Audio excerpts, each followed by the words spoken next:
তো হে ভিউয়ার্স, কেমন আছেন সবাই? আশা করব সবাই ভালো আছেন। তো আজকে আমরা এক্সপ্লেন করছি এক্সিট মুভিটা। আর এই মুভিটা বানানো হয়েছে খুবই সুন্দর একটা গল্প নিয়ে। তো এই জন্য আমি বলবো ভিডিওটা শেষ পর্যন্ত দেখার জন্য, আর নয়তো অনেক কিছুই মিস করে ফেলবেন। তো চলুন কথা না বাড়িয়ে শুরু করি আজকের ভিডিও। তো এই গল্পের শুরুতে আমরা দেখতে পারি ইয়ং নামের একটা ছেলেকে, যে কিনা খুবই ভালো একজন রক ক্লাইম্বার ছিল। তবে যেহেতু পড়ালেখা শেষ করেও সে কোনোভাবে একটা চাকরি জোগাড় করতে পারেনি, এই জন্য ফ্যামিলিতে তাকে খুব বেশি একটা ইজ্জত দেওয়া হতো না। সে সবসময় তার সময়গুলো পার্কেই পাস করতো। এখানে সে সবসময় ট্রেনিং করতো। তবে এখানে যেই মানুষগুলো তাকে দেখতো, তাদের সবারই মনে হতো ইয়ান তার সময়গুলোকে নষ্ট করছে। এমনকি ইয়নকে তার ছোট ভাগ্নে জুহু পর্যন্ত সম্মান দিত না। যাই হোক, এরপরে পরদিন রাতের বেলায় যখন ইয়ান বাসায় থালাবাটি পরিষ্কার করছিল, তখন অন্যদিকে তার বাবা মার রিমোট নিয়ে ঝগড়া শুরু করে দিয়েছিল। তারা সেখানে প্রায় মারামারি করতেই বসে গিয়েছিল। তবে তখনই এখানে ইয়নের বোন জুং ইয়ন আসে, যে কিনা ইয়নের এই বেকারত্বের জন্য প্রচণ্ড বিরক্ত হয়েছিল, কারণ এত কথা তার আর হজম হচ্ছিল না। তার বোন তাকে উল্টাপাল্টা অনেক কিছু বলে আর তাকে পেটানোও শুরু করে। তবে এরপর সে ফাইনালে বলে যে আজকে মায়ের 70তম জন্মদিন, সো প্লিজ দ্রুত রেডি হয়ে নাও, যাতে করে আমরা একটা পার্টি করতে পারি। তবে যখন ইয়ন তার বোনকে ঘর থেকে বের করে দিয়ে আয়নার সামনে দাঁড়িয়ে নিজেকে দেখছিল, তখন তার মনে পড়ে তার পুরনো সেই স্মৃতিগুলো, যখন সে রক ক্লাইম্বিং করত। সেখানে তার সঙ্গে খুবই সুন্দর একটা মেয়ে ছিল, যার নাম ছিল ইউ। আসলে সেই সময় ইয়ন ইউকে খুবই পছন্দ করত, তবে সে কখনো তাকে এটা বলতে পারেনি। তো এরপরে ইয়নের পুরো ফ্যামিলি গাড়িতে করে চলে আসে তার মায়ের বার্থডে পালন করার জন্য। তারা ক্লাউড গার্ডেন নামের একটা রেস্টুরেন্টে চলে আসে। আর এখানে যখন ইয়ন তার আত্মীয় স্বজনের সাথে মিট করে, তখন সবার মুখে একটাই কোয়েশ্চেন ছিল যে তোমার চাকরির কি অবস্থা, তুমি এখন পর্যন্ত বেকার কেন বসে আসো। তবে তখন ইয়ান সবার সামনে একটু ভাব নিয়ে বলে দিয়েছিল যে আমি হচ্ছে গিয়ে রাজারা কি কখনো চাকরি করে নাকি? আমি শুধু ঘুরবো ফিরবো, খাবো দাবো, ঘুমাবো, এটাই হচ্ছে আমার কাজ। যাই হোক, এরপরে যখনই পার্টিটা শুরু হতে যাচ্ছিল, তখনই সে দেখতে পারে এই পার্টির মধ্যে ইউ আছে। আসলে ইউই এই হোটেলেই কাজ করে। এই জন্য যখন তারা একে অন্যকে দেখতে পারে, তখন তারা দুজন একটু সাইডে চলে যায় কথাবার্তা বলার জন্য। আর এখানে কথাবার্তার মধ্যে জানা যায় যে ইউই হচ্ছে গিয়ে এই হোটেলের অ্যাসিস্ট্যান্ট ম্যানেজার। আর যখন ইউই ইয়নকে জিজ্ঞেস করে যে সে কী করে, তখন ইয়ন একটা বিশাল বড় মিথ্যা বলে দেয়। সে বলে দেয় যে আমি তো খুবই সফল একজন মানুষ, আমি তো একটা বিশাল বড় কোম্পানির ডিরেক্টর। তবে তার এই চাপাটা ইউই খুব সহজেই ধরে ফেলে, কারণ তার বিশ্বাসই হয় না যে সে এত বড় কিছু হয়ে গেছে। তো এরপরে ইয়ন তাকে স্মরণ করিয়ে দেয় তাদের প্রথম দেখার কথা। যখন তারা প্রথমেই মিট করেছিল, তখন ইয়ন ইউইকে ডেটের জন্য অফার দিয়েছিল, তবে ইউই তাকে সরাসরি না করে দিয়েছিল। এখন বর্তমানে ইয়ন তাকে বলে যে কোনো সমস্যা নেই, তুমি আমাকে না করে দিয়েছিলে, আমার মন ব্রেক করে দিয়েছিলে, এতে আমার কিছুই যায় আসে না, কারণ এখন আমি খুবই সফল একজন মানুষ। তোমার আসা যাওয়া বা জীবনে কোনো মেয়ে না থাকলেও আমার এতে কিছু যায় আসে না। তবে যখন সেগুলো বলছিল, তখন ইউই এই ব্যাপারটাকেও ধরে ফেলে যে সে এইবারও মিথ্যা কথা বলছে। এই জন্য সে হাসা শুরু করে। আর এদিকে হোটেলের মধ্যে পার্টি তখনও চলছিল। আর এই জন্য ইয়ানকে বাধ্য হয়েই তার বিভিন্ন ফ্যামিলি মেম্বারদের সাথে মিট করতে হচ্ছিল, যারা কিনা বারবার করে একটা কোয়েশ্চেনই করছিল।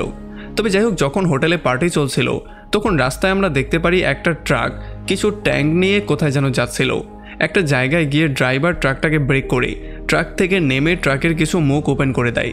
আর তখন আমরা দেখতে পারি এই ট্যাঙ্কগুলো থেকে বিষাক্ত ধোঁয়া বেরোনো শুরু করে। আস্তে আস্তে করে এই গ্যাসগুলো পুরো শহরের মধ্যে ছড়িয়ে পড়ে। আর একটু পরেই মানুষ বুঝতে পারে যে এই গ্যাস নর্মাল কোনো গ্যাস না, এগুলো হচ্ছে গিয়ে খুবই বিষাক্ত আর জীবননাশক একটা গ্যাস। কারণ যেই এই গ্যাসের সংস্পর্শে আসছিল, সেই মাটিতে পড়ে যাচ্ছিল। এই জন্য এখানে একটা হইহুল্লোড় শুরু হয়ে যায়, যে যার জীবন নিয়ে পালানোর জন্য পাগলের মতো হয়ে যায়।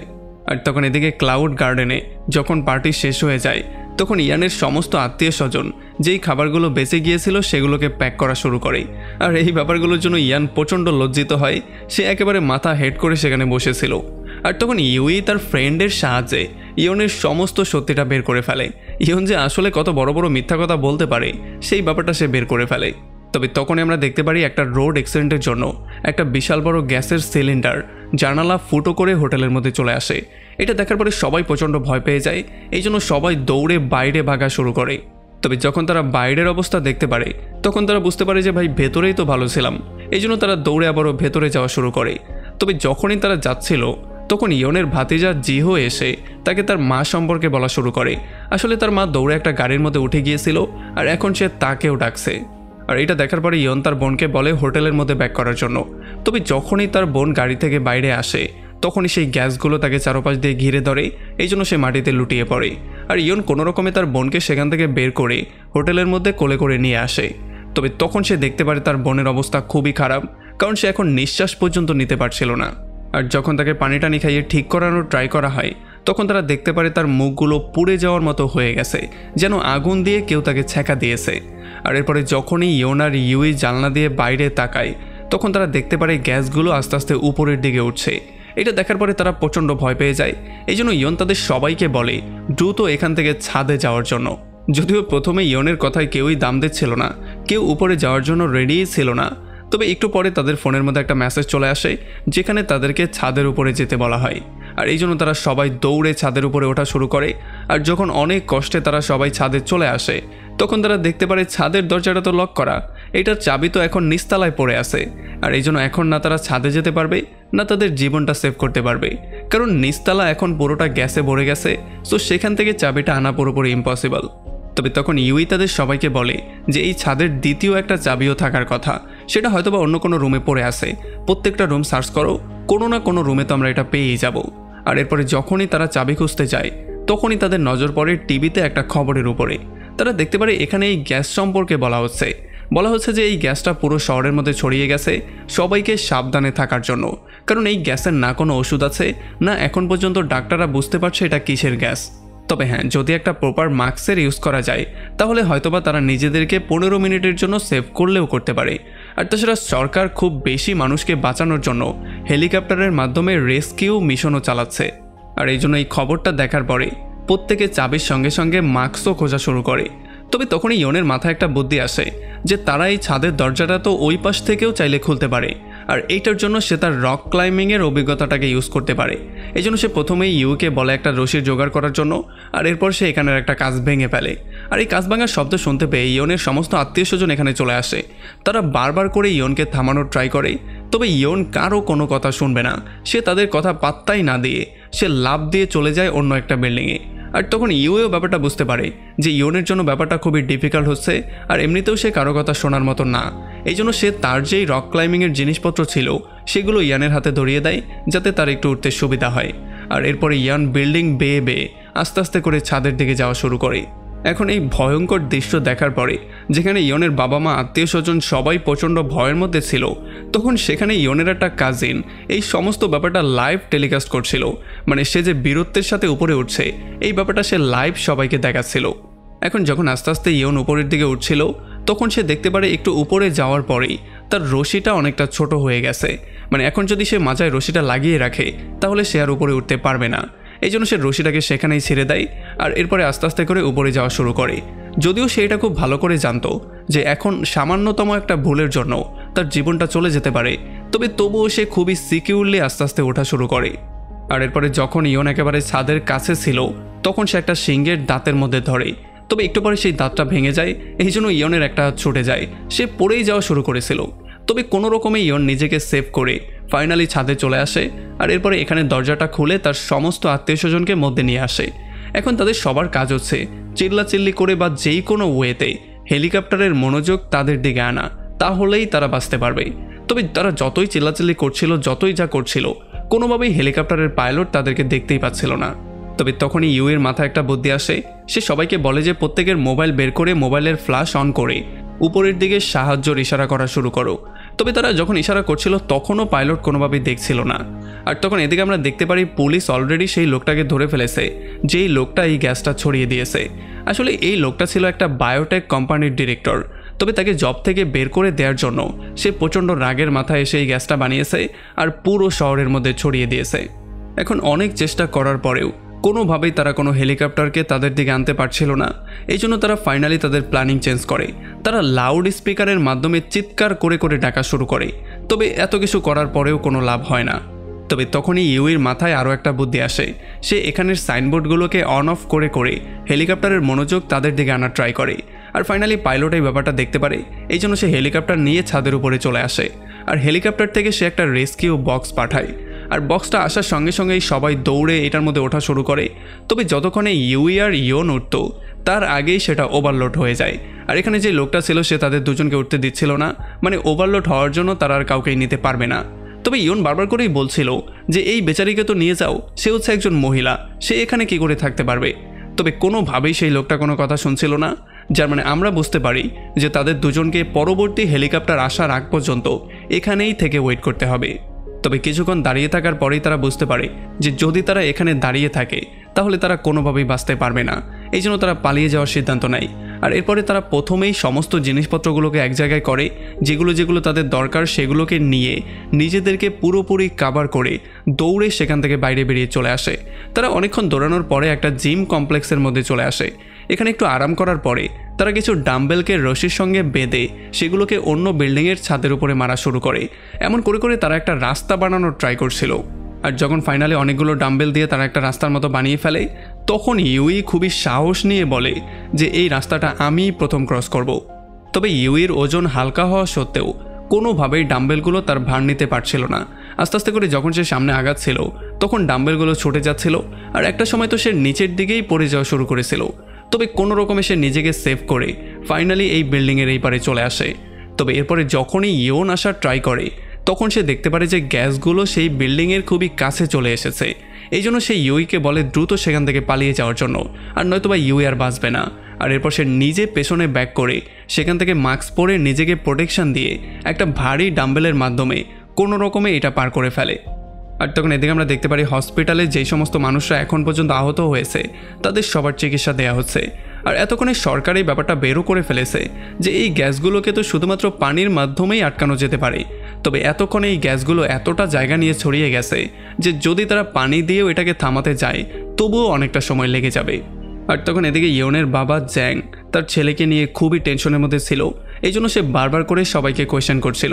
যখন সে কোনো ফলাফল পাচ্ছিল না তখন সে নিজেই সিদ্ধান্ত নিয়েছিল সেখান থেকে বাইরে গিয়ে সে নিজেই তার ছেলেকে খুঁজে বের করবে। এই জন্য সে তার কিছু বন্ধুবান্ধবকে নিয়ে সেখান থেকে বাইরে বেরিয়ে চলে আসে। আর যখন তারা একেবারে শহরের বর্ডারে চলে আসে তখন তারা দেখতে পারে এখানে কিছু লোকজন ড্রোনের মাধ্যমে মানুষদেরকে খুঁজছে। এই জন্য সে তাদেরকে কিছু টাকা দিয়ে তাদেরকে বলে তার ছেলেকে খুঁজে বের করার জন্য। আর তখন এদিকে ইয়ন আর ইউই চলে আসে অন্য একটা ছাদে। এখানে আসার সঙ্গে সঙ্গে ইউই দেখতে পারে কিছু মানুষের পোস্টার। এগুলো দেখার পরে তার মাথায় একটা বুদ্ধি চলে আসে।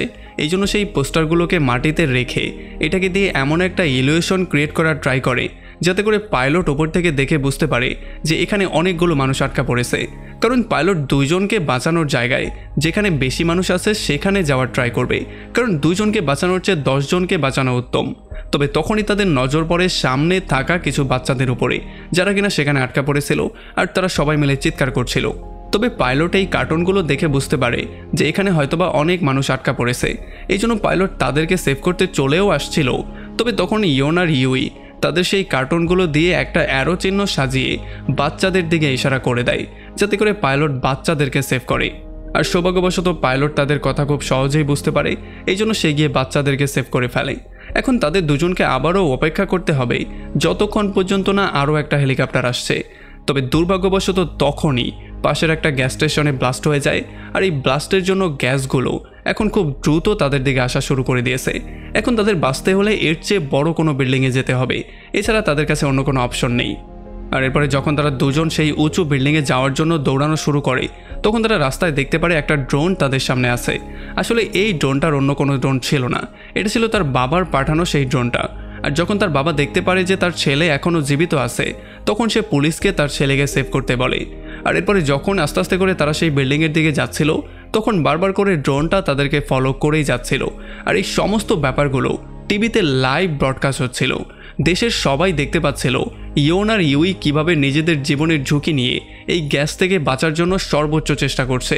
আর এরপরে ইয়ন আর ইউই কোনো রকমে একটা বিল্ডিংয়ের ছাদে তো চলে আসে, তবে তখনই ড্রোনের ব্যাটারিটা শেষ হয়ে যায়। এই জন্য ড্রোনটা মাটিতেই পড়ে যায়। আর এটার জন্য ইয়নের বাবা প্রচণ্ড টেনশনে চলে আসে। আর যখন ইয়নের মা দেখতে পারে তার ছেলে এত ভয়ঙ্কর অবস্থায় আছে তখন সে তো সেখানে বেহুশি হয়ে যায়। তবে যাই হোক, একটু পরে তার বাবা আরও কয়েকটা ড্রোন তাদের কাছে পাঠায়। আর এতগুলো ড্রোন দেখার পরে ইয়নের মাথায় একটা আইডিয়া চলে আসে। এই জন্য সে একটা ড্রোনকে প্রথমে তার কাছে ডাকে, আর এরপর সেটার মধ্যে একটা রশি বেঁধে দিয়ে সে সেই ড্রোনটাকে সামনের বিল্ডিংয়ের সাথে গিয়ে এই রশিটাকে পেঁচিয়ে দেওয়ার জন্য বলে যাতে করে এইটার মাধ্যমে তারা সামনের বিল্ডিংয়ে যেতে পারে। তবে এরপরে যখন তারা রশিটা দিয়ে যাওয়ার ট্রাই করে তখন মাঝপথে যাওয়ার পরেই তারা আটকা পড়ে যায়, কারণ রশিটা ঢালু ছিল না। এই জন্য তারা মাঝপথ পর্যন্তই যেতে পারে। আর তাছাড়া তাদের ভারের জন্য রশিটার অন্য সাইড থেকে পাইপ থেকে রশিটা খুলে যাচ্ছিল, যার মানে তারা যে কোনো সময় নিচের দিকে পড়তে পারে। তবে তখন ইউই তার মাথার ব্রেনটা ইউজ করে সে তাদের দুজনকে একসাথে বেঁধে রশিটার অন্য সাইড দিয়ে কেটে দেওয়ার ট্রাই করে, যাতে করে তারা ঝুলে হলেও কোনোভাবে ওই পাশে যেতে পারে। তবে দুর্ভাগ্যবশত রশিটা তার কাটার আগেই এখান থেকে ছুটে যায় আর তারা নিচের দিকে পড়ে যাওয়া শুরু করে। আর এই ভয়ঙ্কর পরিস্থিতি দেখার পরে সবাই প্রচণ্ড ভয়ের মধ্যে চলে আসে। যারাই এটাকে লাইভ দেখছিল তারা প্রচণ্ড ভয় পেয়ে যায়। তবে তখন সেখানে একটা রেস্কিউ হেলিকপ্টার চলে আসে আর তারা দেখতে পারে ইয়ন আর ইউই এখনও কোনো রকমের জীবিত অবস্থায় একটা টাওয়ারের উপরে ঝুলে আসে। আর ফাইনালি এই জন্য তাদেরকে সেভ করে সেখান থেকে একটা প্লেসে নিয়ে আসা হয়। আর এখানে ইয়ন এত বড় ঝামেলার পরে ফাইনালি তার ফ্যামিলির সাথে মিট করে আর তার ফ্যামিলিও তাকে দেখার পরে খুবই হ্যাপি হয়ে যায়। আর এদিকে ইউইর ম্যানেজার এসে তাকে নিয়ে টেনশন করার একটা নাটক করে। তবে ইউই এই ব্যাপারটা খুব ভালো করেই জানতো যে এই শালা হচ্ছে একটা বিশাল বড় নাটকবাজ, এই জন্য সে তাকে একটা ঘুষি দিয়ে দেয়। আর একটু পরে ইয়ং চলে আসে ইউইকে তার ক্লাইম্বিং হুকটাকে ফেরত দেওয়ার জন্য। তবে তখন ইউই তাকে বলে যে আসলে আমি প্রচণ্ড ক্লান্ত হয়ে গেছি, এত ভারী জিনিস এখন আর আমি তুলতে পারবো না, তুমি এটা তোমার কাছেই রেখে দাও, আমি অন্য একটা সময় তোমার থেকে এটা নিয়ে নিব। যদিও প্রথমে ইয়ং এই ব্যাপারটার কিছুই বুঝতে পারে না, তবে একটু পরে সে এটা বুঝতে পারে যে ইউই তার সাথে আরও একবার মিট করতে চায়। আর এই জন্য সে একটু মুচকি হেসে দেয়। আর এমনই একটা ইন্টারেস্টিং পয়েন্টে এই পুরো মুভিটা এখানে শেষ হয়ে যায়। তো আমাকে কমেন্ট করে জানান কেমন লাগলো ভিডিও। যদি ভালো লাগে তাহলে অবশ্যই একটা লাইক করবেন। আর যদি এখনও আমাদের চ্যানেলটা সাবস্ক্রাইব করে না থাকেন তাহলে প্লিজ করে ফেলুন। তো আমাদের দেখা হবে অন্য কোনো ভিডিওতে অন্য কোনো একদিন। Till then, take care.